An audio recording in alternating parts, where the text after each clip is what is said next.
The Legend of Jigong Chapter 31. Okay, so let's unpack this immediately because the chapter does not waste time with exposition. No, it drops you right in. It really does. We are dropped straight into a locked room survival scenario. The setting is this shadowy establishment run by two innkeepers, Meng Sixsheng and Li Hu, and it's the dead of night. Setting the mood perfectly. Yeah, and these two men are creeping into the guest quarters, fully armed, with the explicit intent to butcher their patrons. The targets are our central figure, Jigong, who is this monk who deliberately cultivates the appearance of, well, a deranged vagrant, and his two traveling companions, Su Lu and Feng Shun. Right, who have no idea what's coming. Exactly. So the assassins are standing over the beds, blades raised, and Jigong, who seemingly just woke up, points a single finger at them and recites a 6-syllable incantation. He says, Om Mani Padme Hum, Chi Ling, He. And instantly, the two innkeepers are paralyzed mid-strike. It's a total suspension of physical physics. It's such a striking image. And to understand the cultural weight of that moment, we really have to dissect the incantation itself, because it reveals the syncretic nature of the novel's theology. Okay, let's break that down. So the first part, Om Mani Padme Hum, is perhaps the most universally recognized mantra in Mahayana Buddhism. Right. A lot of people might actually recognize that one. Oh, for sure. It's heavily associated with Avalokitesvara, the bodhisattva of compassion. It invokes universal mercy and the concept of enlightenment residing within the mundane world. Beautiful. It is. But then, Jigong follows this profound expression of Buddhist compassion with Chi Ling He. And that's different. Oh, very different. That is a distinctly Taoist operative command. It translates roughly to an imperial edict from the spiritual realm, like a direct militaristic order demanding immediate compliance from the physical world. Wait, so he is effectively combining a prayer for universal mercy with, like, a supernatural police command. He's issuing a spiritual arrest warrant. That is an apt way to conceptualize it, yeah. The author is fusing the moral authority of Buddhism with the operational administrative magic of Taoism. Wow. Yeah, the body-fixing spell is not portrayed as a flashy explosion of energy, It is an administrative override of the assassin's bodily autonomy. Meng Sixsheng and Li Hu are locked in an involuntary stasis, fully conscious but entirely stripped of agency. Which makes Jigong's next move completely bizarre to me. I mean, if I have the power to instantly paralyze two serial killers, I am quietly disarming them, binding them, and waiting for the morning. A logical human response. Right. But Jigong does the exact opposite. He walks over to his completely oblivious friends, Su Lu and Feng Shun, and violently kicks them awake. Yeah, he doesn't let them sleep through it. No. He intentionally induces a localized panic attack. He's screaming at the top of his lungs about murderers in the room, forcing his friends to wake up staring at the frozen blades hovering over their faces. I mean, he is deliberately manufacturing chaos. He is, but the theatricality is the point here. Jigong is acting as an invisible director. The localized noise is necessary to puncture the isolation of the inn and draw in the secular world. Oh. Yeah, the shouting successfully attracts a night patrol passing by the establishment. This patrol is led by a local military officer named Lieutenant Lu Guoben, accompanied by 20 armed soldiers. So the narrative abruptly shifts from a demonstration of unassailable divine control to the messy, terrified reality of mortal law enforcement. And the arrival of Lieutenant Lu is where this text feels shockingly grounded. So the soldiers breach the courtyard. You would expect them to take one look at the paralyzed men holding weapons and, I don't know, secure the threat. You would hope so. But instead, Lu Guoben immediately slaps iron chains on Su Lu, the victim, who is literally just screaming for help. Right. It is a total subversion of heroic expectations, but it serves a specific thematic purpose.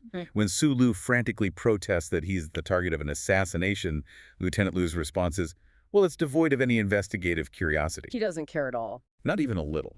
He operates purely from a place of entrenched cynicism.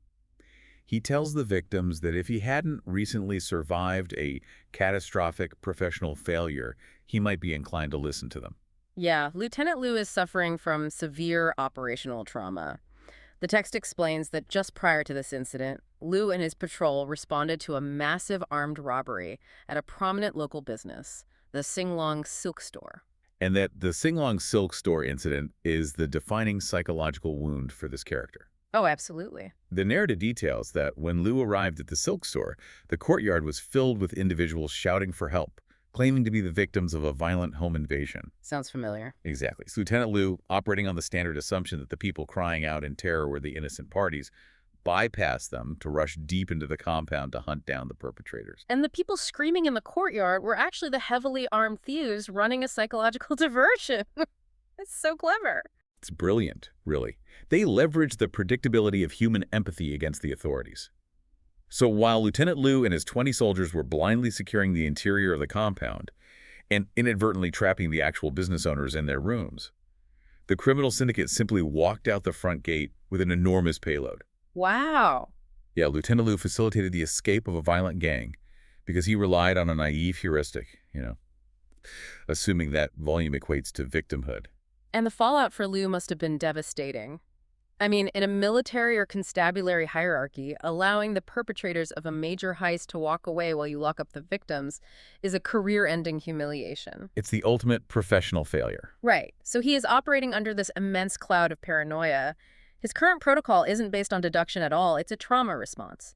He is actively choosing to arrest everyone on site, regardless of the visual evidence, to ensure no one escapes his jurisdiction again. Yeah, it paints a picture of a law enforcement apparatus that is perpetually exhausted, highly reactive, and structurally incapable of parsing nuance in real time. It's so cynical, but so realistic. It really highlights the inherent friction within the mortal justice system.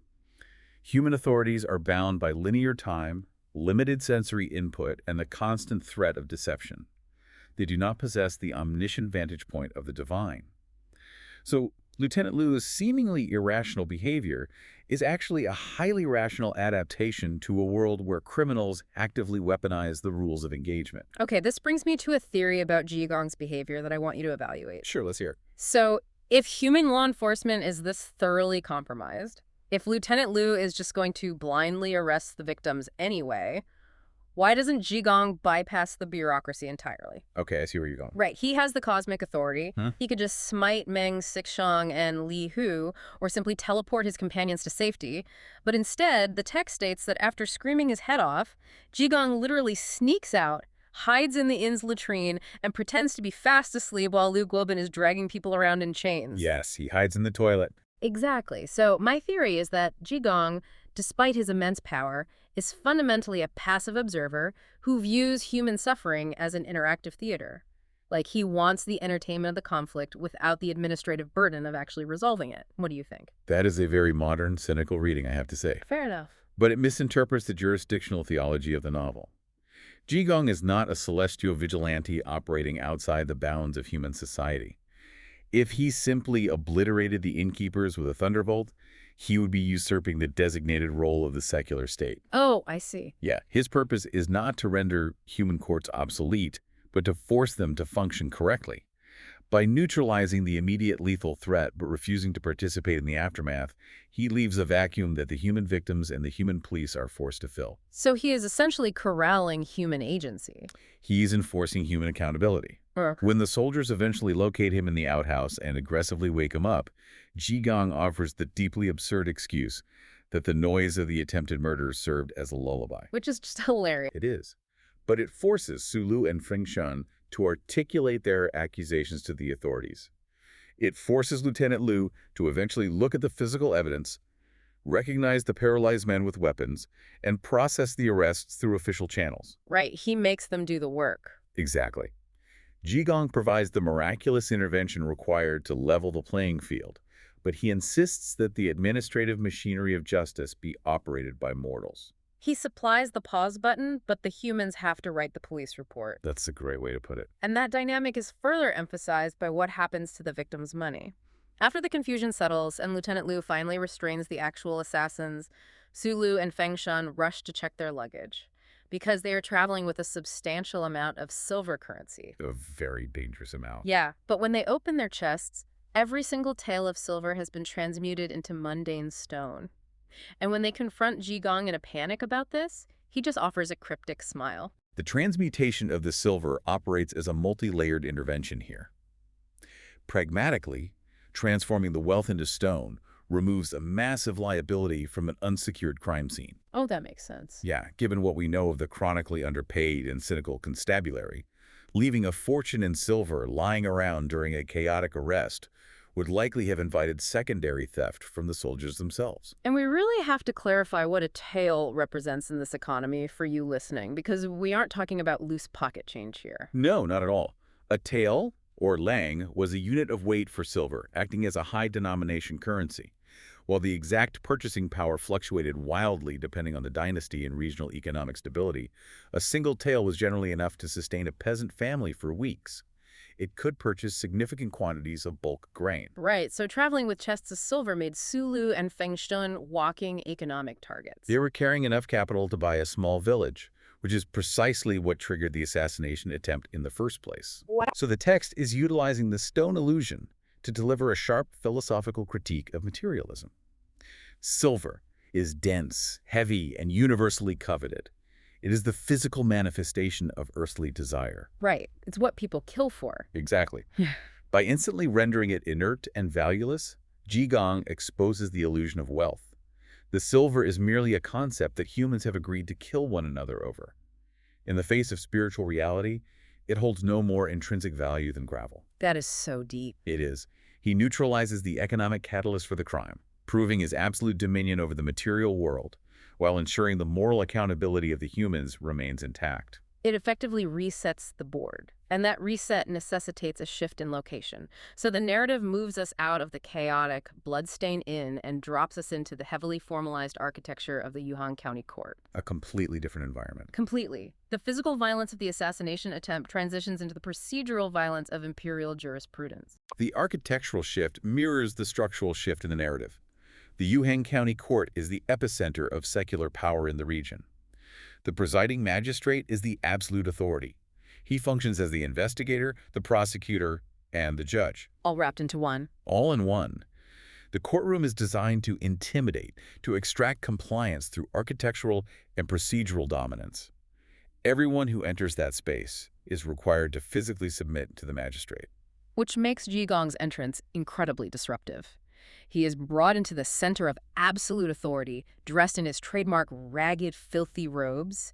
And rather than kneeling and pressing his forehead to the floor like a common citizen, he remains standing and openly laughs at the magistrate. It's a shocking moment. It is a profound breach of protocol. Absolutely. Yeah. In any standard historical context, a commoner laughing at a seated magistrate would invite immediate corporal punishment for contempt of court. The magistrate, understandably outraged, demands to know the identity of the insolent monk. And Jigong responds by reciting a highly structured poem that formally identifies him as the senior monk of the prestigious Linyan temple. And the magistrate's reaction to that poem is fascinating. Yeah. There is no ego battle here. He doesn't assert his secular dominance. The moment he registers the name Jigong, the magistrate immediately stands down. He just pivots completely. Total pivot. He moves from a posture of authoritarian rage to absolute deference, even ordering his attendants to bring a chair for the monk. It's such a drastic change in behavior. It is, and this interaction maps the cosmological hierarchy of the novel's universe. The magistrate holds the power of life and death over the physical bodies in Yuhan County.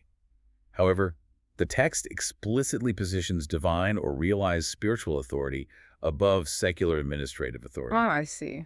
By providing Jigong with a seat, elevating him off the floor where the criminals and victims must kneel, the magistrate acknowledges that Jigong answers to a cosmic jurisdiction that outranks the imperial throne.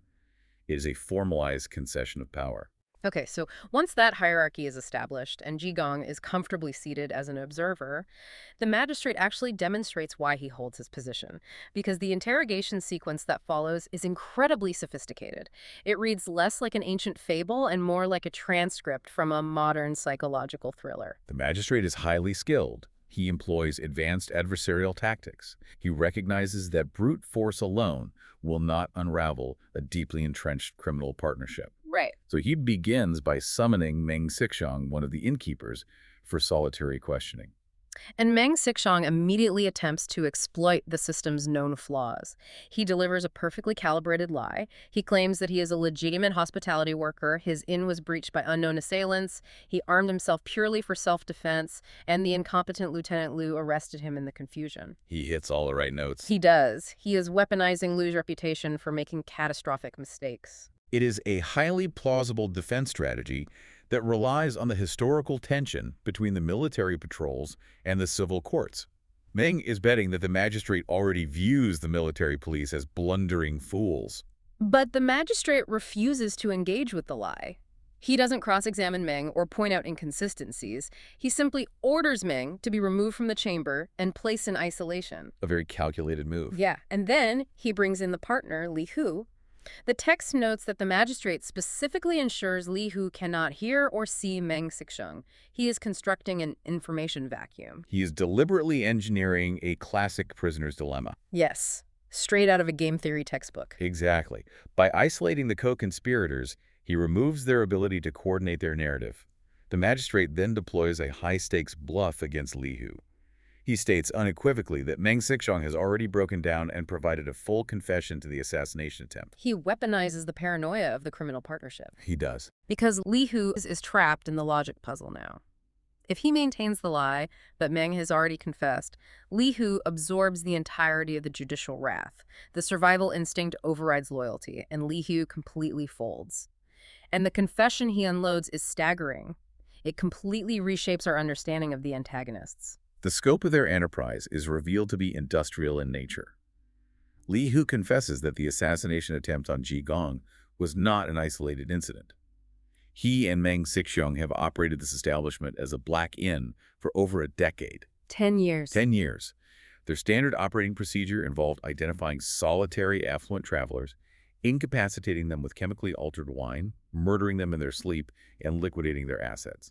Li Hu estimates their victim count at between 30 and 40 individuals. They are operating a localized slaughterhouse masked as a commercial enterprise. It's an assembly line of murder. It's horrific. Truly. And as Li Hu details this decade-long campaign of violence, the author provides a very specific physiological description of the killer. The text lingers on Li Hu's fleshy face, his unusually short eyebrows, his fierce, protruding eyes. This isn't just atmospheric flavor, is it? No, not at all. It is a deliberate invocation of xiangshu, the traditional Chinese practice of physiognomy. Physiognomy, right. Yes. In the socio-literary context of this era, physical appearance was widely believed to be an external manifestation of internal moral architecture. A person's K, their vital energy and character, sculpted their physical features over time. So the idea is that decades of slitting throats in the dark physically deformed his face. Precisely, at least in the context of the novel's worldview. His face is presented as an open ledger of his crimes. The fleshy, fierce features denote an excess of predatory yang energy and an absence of empathy. The text uses his physical ugliness to validate the severity of his internal corruption. That's a fascinating literary device. And this corruption is not limited to isolated roadside murders. Li Hu's confession organically connects to the overarching narrative by solving the mystery that traumatized Lieutenant Liu. Right, because Li Hu reveals the corporate structure of the local underworld. He explains that the innkeepers recently formed a joint venture with a cell of highly trained martial artist bandits operating out of Penglai Island, specifically a leader named Zhu Dianming and his subordinates Wang Lian and Hu Feng. This introduces the element of the Lulin, the Greenwood, or the martial underworld. These are not petty thugs. They possess specialized combat skills and operate outside standard societal boundaries. Heavy hitters. Very much so.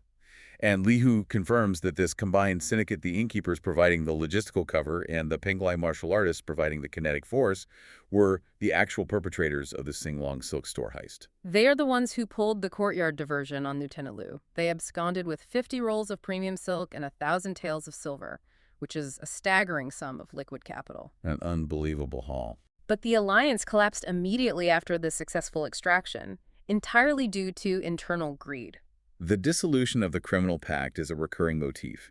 The Penglai bandits, likely viewing their martial contributions as the primary driver of the heist's success, demanded an outsized percentage of the 1,000 taels. The ensuing dispute fractured the syndicate, prompting Zhu Dianming to withdraw his forces. Which left Meng and Li Hu without their primary enforcers and without their share of the massive payday. They were economically stranded, which forced them to revert to their base methodology, drugging and stabbing the next wealthy travelers who walked into their inn, who just happened to be Jigong's companions. The connectivity is impressive. The narrative architecture here is incredibly tight. The silk store heist, the traumatized cop, the black inn, and the attempted murder of the monk are all interlocking gears in a single economic engine. It demonstrates a highly sophisticated understanding of criminal ecosystems. And once the magistrate extracts this comprehensive confession, The machinery of mortal justice moves with terrifying velocity, Oh, it's fast. very fast. The sentencing phase is immediate and brutal. The minor accomplices, the in-staff, who facilitated the murders without perhaps wielding the blades themselves, are sentenced to 40 severe lashes and confined to the wooden cane. Okay, we need to define the Kang for you listening because it is an incredibly visceral form of punishment. It is. The cane was a massive, heavy wooden board, often weighing upwards of 30 pounds, that was locked around a prisoner's neck. 30 pounds around your neck. Yes, and it extended outward so far that the individual could not reach their own mouth to feed themselves.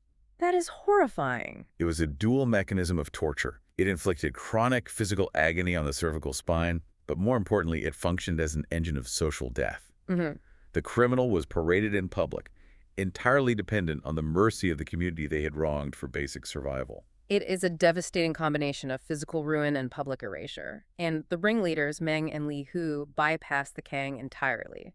They're shackled in heavy irons and thrown into the deepest cells, essentially warehoused for imminent execution. There's no coming back from that. No. The courtroom sequence really validates the utility of secular justice. Yes, the police are flawed and traumatized, but when the bureaucracy is functioning correctly, when the magistrate employs rigorous procedural logic, the system successfully identifies, isolates, and brutally neutralizes the threat. Mortal justice, in this text, is portrayed as a blunt instrument. It requires evidence, it requires the psychological dismantling of suspects, and its ultimate mechanism is the infliction of extreme physical pain to restore societal equilibrium. Which sets up an incredible contrast for the next sequence because the magistrate successfully closed the serial killer case and the silk store heist. But there is an unresolved variable. Ah, yes, the loose end. The loose end. Earlier in the narrative, Guotai had 50 taels of silver stolen from him in a crowded street. And the mortal court is useless here. There is no evidence, no suspect, no crime scene. The bureaucracy cannot process a crime, it cannot perceive. And this represents the boundary line of secular authority. The magistrate can dismantle an organized syndicate, but he cannot track a phantom in a crowd. The narrative must shift paradigms here, moving from the procedural logic of the courtroom to the terrifying, absolute physics of cosmic karma. And here's where it gets really interesting. Jigong departs the Yuheng court and is walking through the commercial district alongside Guotai, the victim. And without breaking his stride, Jigong casually points his finger at a man exiting a nearby residential courtyard. He doesn't interrogate him or flag down a patrol. He simply indicates the man to Guotai. The individual targeted by Jigong is named Xie Yitiao. The text categorizes him as a daytime thief, which places him in a specific stratum of the criminal underworld. Like a pickpocket. Right. Unlike the nocturnal, systemic violence of the Black Inn, Xie Yitiao operates on daylight opportunism. The text outlines his methodology. He was loitering near a currency exchange, observed Guotai handling a large volume of silver, and executed a physical bump and grab. He lifted the 50 taels in a fraction of a second. Very efficient. And the most infuriating detail is the sheer velocity of his economic waste. He didn't steal the money to feed a starving family or invest in a business. He walked directly into a gambling den and liquidated 50 taels, which, as we established, is a small fortune in 48 hours. That just threw you all away. He inflicted catastrophic financial ruin on Guotai for 2 days of adrenaline. It is the definition of parasitic, low-yield crime. Yeah. Xie Yitiao is driven entirely by immediate, hollow gratification. Now, I want to present a theory regarding what happens next because I think the text presents a massive moral inconsistency here. Okay, let's hear it. We just spent 20 minutes dissecting the horrific crimes of Meng and Li Hu, decades of premeditated, drug-facilitated slaughter. They are undeniably monstrous. Xie Yitiao is a pickpocket. He is a social parasite, undoubtedly, but his crime is nonviolent property theft. That's true. Yet, the punishment Xie Yitiao receives from the universe seems infinitely more severe and terrifying than sitting in a jail cell awaiting execution. I would argue the text fails to grasp the concept of proportional justice. What's your take? Well, this raises an important question about how we view justice. Your critique relies on a Western post-Enlightenment framework of judicial proportionality, where the punishment must neatly align with the severity of the infraction on a human scale. Right. The punishment fits the crime. Exactly. But the cosmological framework of this novel fundamentally rejects that premise. Karmic justice, as depicted here, is not a judicial review board. It is an immutable law of spiritual physics. It doesn't negotiate. It does not negotiate, and it does not operate on human timelines. The moment Jigong's finger points at Xie Yitiao, the man is struck by an instantaneous, overwhelming psychological catastrophe. The text details that Xie Yitiao stops in his tracks, looks at the monk, and experiences a total cellular realization of his cosmic debt. He doesn't even try to run or formulate an excuse. He loudly announces to the treat, "My retribution has arrived." He just knows. He knows. And then he begins physically attacking himself, violently slapping his own face in a display of total psychological collapse. And then, acting entirely on this sudden internal imperative, he sprints to a nearby river and throws himself into the current. He drowns himself within seconds of making eye contact with Jigong. The universe simply overwrites his biological survival instinct. The self-annihilation is the crucial element here. Mortal justice relies on external actors' guards, magistrates, executioners, to inflict punishment upon a resistant subject. Karmic justice turns the subject's unconsciousness into the executioner. The weight of his accumulated moral deficit collapses his will to live entirely. And the aftermath is what truly solidifies the horror of the system. When the local constabulary fishes Xie Yitiao's corpse out of the water, they don't open a homicide investigation. They don't search for next of kin. Because there's no need. Right. The text notes that his only known family, a brother-in-law, was one of the minor accomplices just sentenced to the Kang at the courthouse. The interconnectedness of the criminal underclass ensures that there is no social safety net when karma strikes. Not at all. The municipal authorities, recognizing a drowned vagrant with no immediate claimants, process him through the absolute lowest tier of administrative function. They log him as an unidentified transient and dispose of the body in an unmarked mass grave outside the city walls. He is subjected to total ontological erasure. He is removed from the physical world, he is expunged from the bureaucratic record, and he is erased from human memory. It is terrifying. It's very bleak. It really is. It posits that while the human court is a slow, messy negotiation with evil, the universe itself is a binary system. When your spiritual ledger tips too far into the negative, reality simply deletes you. It leaves no room for rehabilitation. It is a bleak, terrifying mechanism. Mm-hmm. However, the narrative understands that a society cannot be defined solely by how it prosecutes deviance, right? It must also be examined by how it cultivates virtue. Right, how society rewards the good. Exactly. Therefore, the text aggressively transitions us out of the punitive environment of Yuhan County and into a new geographic and thematic space, Yunlong Town. Here, the focus shifts from the administration of punishment to the allocation of capital and the mechanics of philanthropy. Okay, so we are introduced to a character named Liang Wankang, who operates as the regional archetype of the benevolent patriarch. He possesses staggering generational wealth, and he aggressively deploys it. The text lists his philanthropic portfolio. He single-handedly finances infrastructure projects like bridges and roads, he patronizes monastic orders, he constructs temples, and he subsidizes the printing of sacred texts. He is the ultimate institutional donor. Liang Wankang represents a very specific form of traditional performative piety.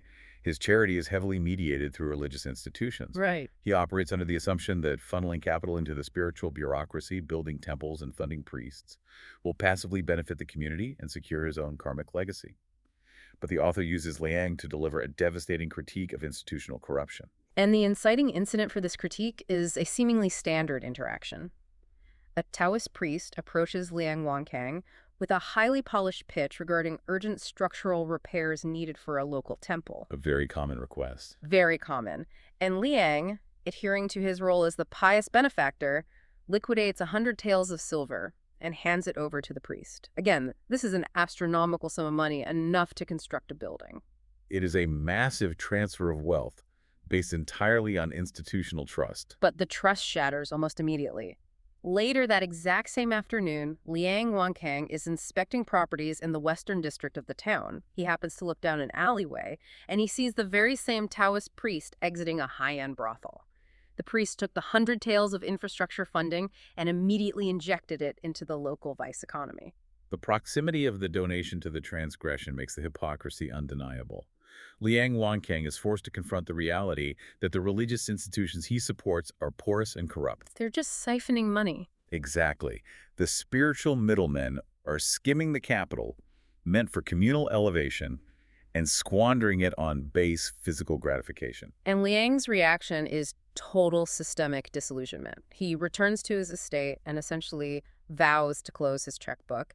He declares that if this is the yield on his spiritual investments, he will never patronize a religious institution again.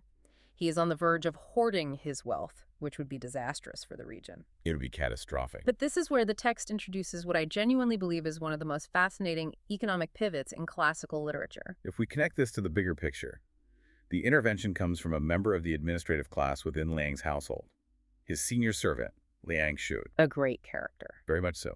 Liang Shu operates as the pragmatic, secular intellect of the narrative. He identifies the core vulnerability of their society, which actually has nothing to do with dilapidated temples.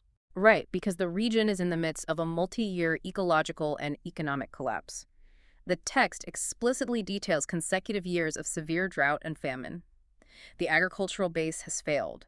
It states that the price of rice has hyperinflated until it is as precious as pearls. The peasantry is starving. Starving, and the localized economy has completely ground to a halt. So Liang Shu proposes a radical reallocation of the family's philanthropic budget.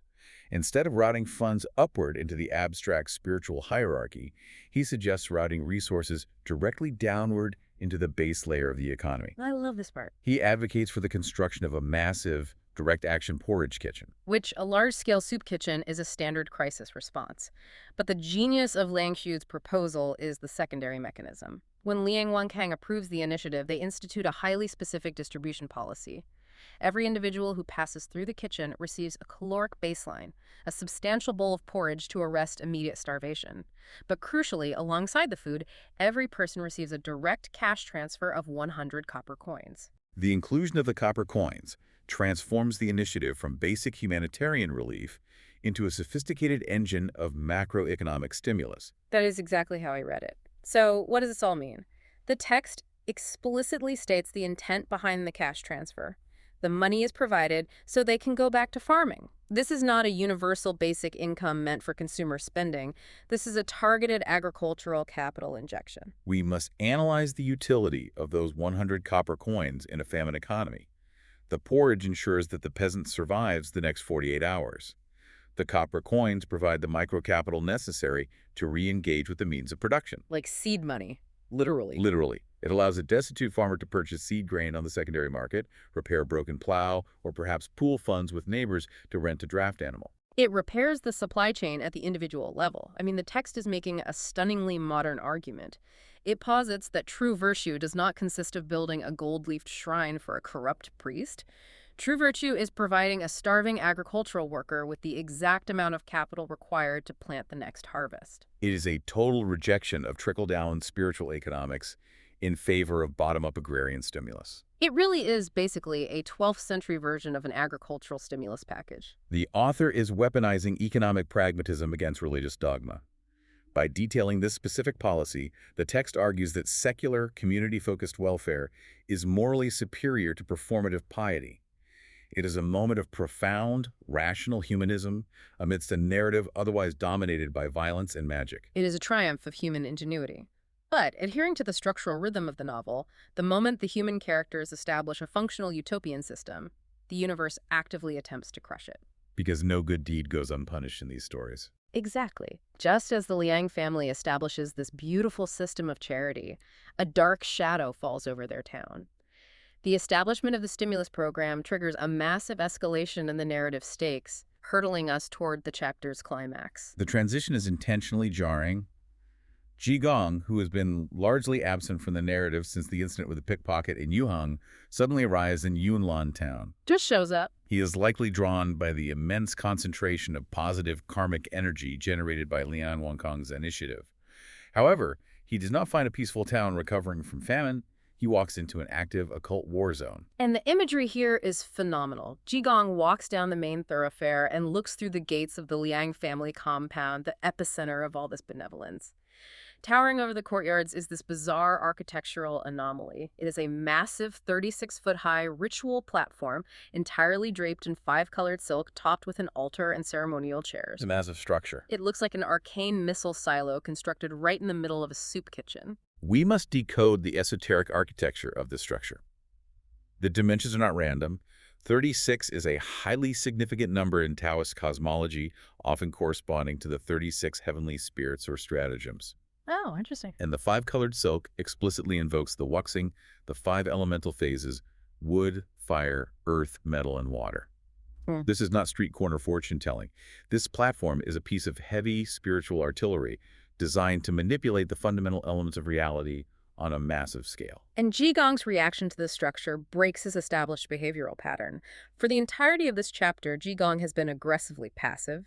He waited for blades to fall before freezing the assassins. He hid in a latrine to avoid paperwork. He only pointed out the pickpocket when the man practically walked right into him. He's been very hands-off. Very.